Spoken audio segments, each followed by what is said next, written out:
ओम नमः शिवाय। शिव पार्वती विवाह। शिव की पहली पत्नी थी सती। यह विवाह उन्होंने सती के पिता दक्ष की इच्छा के विरुद्ध किया था। दक्ष उनका अपमान करने के अवसर ढूंढा करते थे। पिता के ऐसे व्यवहार से लज्जित होकर सती ने अपना शरीर त्याग दिया था। उनकी मृत्यु के बाद शिव हिमालय पर जाकर फिर से तपस्या में लीन हो गए। जिस उपवन में शिव ध्यान करते थे उसके निकट ही पर्वतराज हिमवान रहते थे। उन्होंने रानी मैना से शादी की। कुछ वर्ष बाद रानी मैना के एक पुत्री को जन्म दिया। उसका नाम रखा पार्वती। वास्तव में सती ने ही फिर से पार्वती के रूप में जन्म लिया था। वर्ष पर वर्ष बीते और पार्वती ने युवावस्था में प्रवेश किया।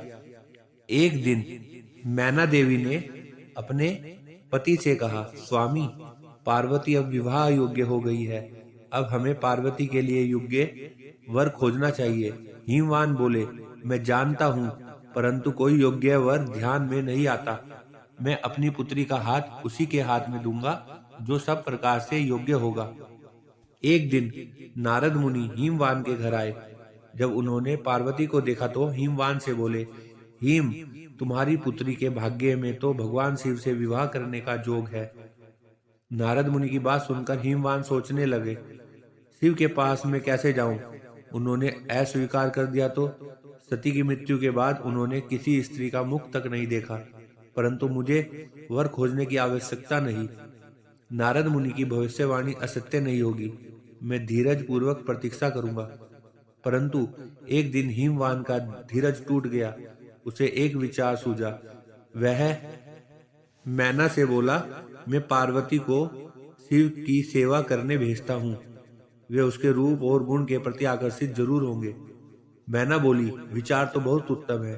हिमवान ने पार्वती को अपने पास बुलाया और कहा, बेटी, भगवान शिव उस उपवन में तपस्या कर रहे हैं। तुम अपनी सहेलियों के साथ जाकर उनकी सेवा किया करो। पार्वती बोली, अवश्य पिताजी, हमने अनेक बार उन्हें देखा है। पार्वती और उनकी दो सहेलियों को लेकर हिमवान शिव के पास गए और उसने निवेदन किया उनसे, भगवान, आपके पास पूजा अर्चना की तैयारी करने वाला कोई नहीं है। मेरी पुत्री यह सेवा कर सकती है। हिमवान की बात सुनकर शिव सोचने लगे, कन्याएं भले ही सेवा करे, जो व्यक्ति संसार से वैराग्य ले चुका है उसे इनमें कोई व्याघात नहीं पहुंचेगा।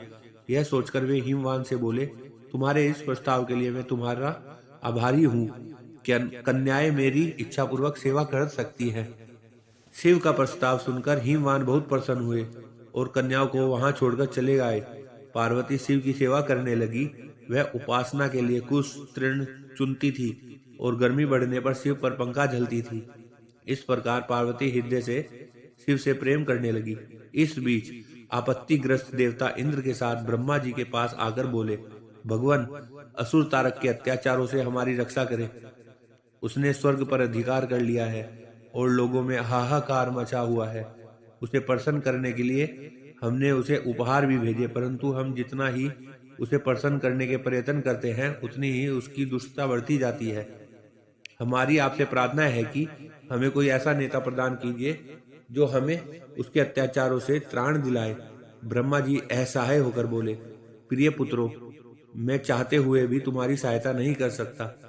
तारक को मैंने एक बार वरदान दिया था, उसी से वह इतना बलवान हो गया। मैं भी उसका नाश नहीं कर सकता, परंतु एक उपाय है। शिव का पार्वती से विवाह विधि का विधान है। तुम जाओ और शिव को पार्वती की सुंदरता का भान कराओ। शिव और पार्वती का जो पुत्र होगा वही तुम्हारा नेता बनकर तारक का वध करेगा। ब्रह्मा जी की बात सुनकर देवराज इंद्र सीधे प्रेम के देवता काम के पास पहुंचे और बोले, कामदेव, मैं तुम्हारे पास एक आवश्यक काम लेके आया हूँ। तुम शिव पर अपना जादू चलाओ ताकि वे पार्वती से विवाह कर ले। इंद्र की आज्ञा पाकर कामदेव अपनी पत्नी रति के साथ शिव के कुंज में पहुंचे। वहां शिव को देखा तो उनका साहस छूट गया। उसी समय पार्वती वहां से निकली तो कामदेव का फिर से साहस बंधा। पार्वती ने नतमस्तक होकर कुछ पुष्प शिव के सम्मुख रखे। यह देख शिव बोले, तुम्हें ऐसा पति मिले जो बस केवल तुमसे ही प्रेम करने वाला हो। शिव की बात सुनकर पार्वती सोचने लगी, शिव का वचन कभी मिथ्या नहीं होगा। मैं कितने भाग्यशाली हूँ। यह सोचकर पार्वती शिव के गले में माला पहनाने ही वाली थी, तभी कामदेव का बाण निशाने पर लगा। शिव ने पूरी शक्ति से अपनी भावनाओं को वश में किया और इधर उधर देखने लगे। उन्होंने कहा, मेरे मन की शांति भंग करने का साहस किसने किया है? तभी उनकी दृष्टि कामदेव पर पड़ी। उस दृष्टि मात्र से कामदेव जलकर राख हो गए। यह देख रति मूर्छित हो गई। शिव पार्वती की ओर आंख उठाए बिना ही कुंज में चले गए। यह देख पार्वती शोक और लज्जा से विहल हो उठी और उदास मन से अपने घर लौट गई। उधर जब रति की मूर्छा टूटी तो उसने सोचा, जब मेरे पति ही नहीं रहे तो मैं जीकर क्या करूंगी? अच्छा यही है कि मैं भी मरकर उनके पास जा पहुंचूं। वह यह सोच ही रही थी कि तभी आकाशवाणी हुई, जीवन मत त्याग। पार्वती तपस्या करके शिव को वर के रूप में पाएगी और उनके विवाह के दिन तेरा पति पुनर्जीवित होकर फिर से तुझे मिलेगा। आकाशवाणी सुनकर रति को ढाढ़स बंधा और वह उस दिन की प्रतीक्षा करने लगी। उधर शिव के व्यवहार से पार्वती को बहुत दुख हुआ, परंतु उसके प्रेम में कमी नहीं आई। वह सोचने लगी, मेरा सौंदर्य उन्हें आकर्षित नहीं कर सका, परंतु मैं हार नहीं मानूंगी। सौंदर्य से नहीं तो मैं अपनी तपस्या और भक्ति से उन्हें प्राप्त करूंगी। यह सोचकर उन्होंने अपना निर्णय अपने माता पिता को बताया। पार्वती के निर्णय के आगे माता पिता को झुकना पड़ा और उसे आशीर्वाद देकर विदा किया। सुंदर वस्त्रों तथा आभूषणों का त्याग करके पार्वती कुंज में तपस्या करने बैठ गई। कई वर्ष बीत गए, परंतु पार्वती ने आशा नहीं छोड़ी। एक दिन वह जल कुंड में प्रवेश करने से पहले पूजा अर्चना की तैयारी कर रही थी कि एक युवक ऋषि उससे मिलने आया। उसने पार्वती से कहा, तुम्हारा यह सुकुमार शरीर कैसे ये कठिन कर्म करता है जो तुम्हारी आत्मा उससे करवा रही है? तुमने संसार को दिखा दिया है कि सुंदरता और पवित्रता एक दूसरे को नष्ट करने के लिए नहीं है। तुम्हारे आचरण ने तुम्हारे पिता के गौरव की ओर बढ़ाया है। सुकुमारी, तुमने यह कठिन तपस्या का व्रत क्यों लिया है? जो जाओ, घर लौट जाओ। सुकुमारी, तुम तपस्या त्याग दो। जो सिद्धियां मैंने प्राप्त की है उनमें से आदि मैं तुम्हें दूंगा, लेकिन कृपया तपस्या का कारण बता दो। पार्वती ने अपनी सखी से कारण बताने को कहा तो सखी ने कहा, मेरी सखी पार्वती ने शिव का प्रेम जीतने का निश्चय किया है। अपने सौंदर्य से तो यह उन्हें नहीं रिझा सकी, अतः तपस्या और त्याग का सहारा लिया है। सखी की बात सुनकर ऋषि ने पार्वती से कहा, क्या यह सत्य है या तुम्हारी सखी हंसी कर रही है? पार्वती बोली, यह सत्य है ऋषिवर।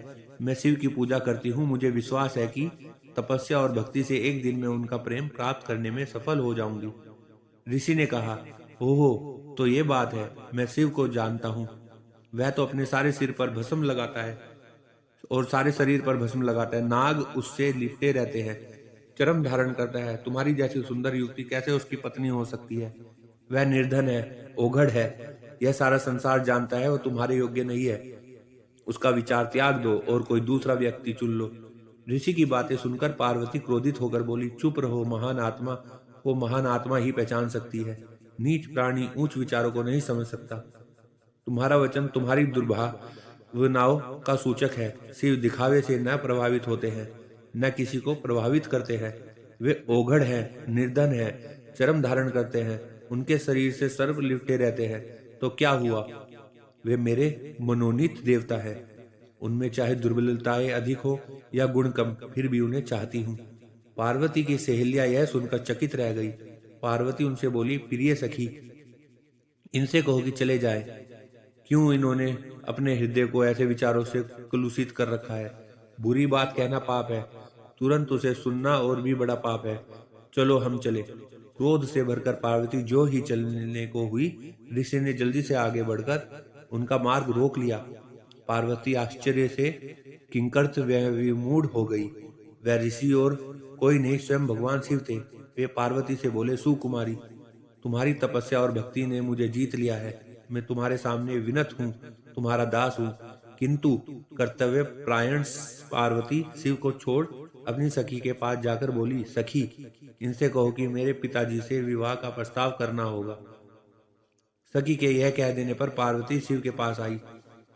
शिव बोले, मैं इसमें तनिक भी देर नहीं करूंगा प्रिय। यह आश्वासन पाकर पार्वती अपनी सहेलियों के साथ घर लौट आई। शिव ने सप्त ऋषियों को बुलाकर उनसे कहा, ब्रह्मा ने देवताओं को वचन दिया है कि मेरा पुत्र तारक का वध करेगा। इस वचन को पूरा करने के लिए मुझे पार्वती से विवाह करना है। जाकर हिमवान से विवाह का प्रस्ताव करो। प्रस्ताव सुनकर हिमवान अत्यंत प्रसन्न हुआ और उसने विधि पूर्वक शिव पार्वती का विवाह कर दिया। विवाह संस्कार के बाद देवता शिव के पास आकर बोले, भगवान, हमारा आपसे आग्रह है कि रति को फिर से उसका पति मिलना चाहिए।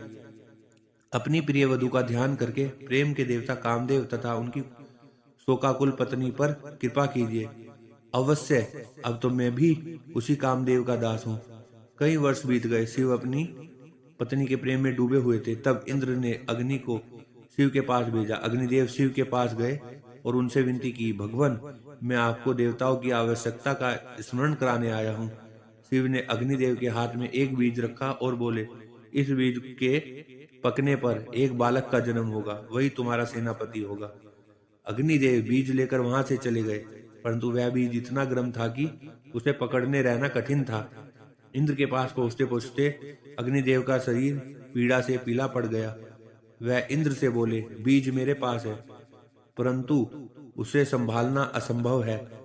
अग्निदेव की दशा देखकर इंद्र दुखी होकर बोले, तुम इसे गंगा के पास ले जाओ, वह तुम्हें ठंडक पहुंचाएगी और इसे संभालेगी। अग्निदेव गंगा के पास गए। जब उन्होंने बीज को लेकर उसमें डुबकी लगाई तो उसमें उफान आने लगा और वह उबलने लगी तथा बीज किनारे पर जा गिरा। उसी समय स्वर्ग की 6 अप्सराएं गंगा में स्नान करने आई। उन्होंने बीज को उठाकर सर घास में रख दिया। बीज तब तक पक चुका था और उसमें से कार्तिकेय प्रकट हुआ। आश्चर्यचकित अप्सराएं बोली, इसे हम अपने साथ ले जाएंगी। पहले पहल हमने ही इसे देखा है। तभी गंगा स्त्री का रूप धारण कर बाहर आई और अग्निदेव भी वहां आए।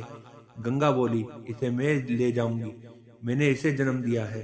अग्निदेव बोले, नहीं, यह हमें प्रदान किया गया है।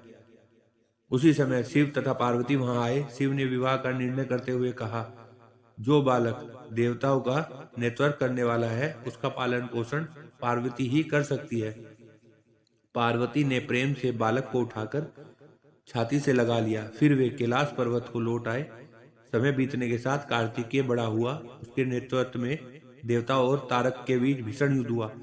कार्तिकेय ने उसे मार डाला। स्वर्ग का सिंहासन फिर से इंद्र को मिला और स्वर्ग में फिर से सुख शांति का साम्राज्य प्रस्थापित हुआ।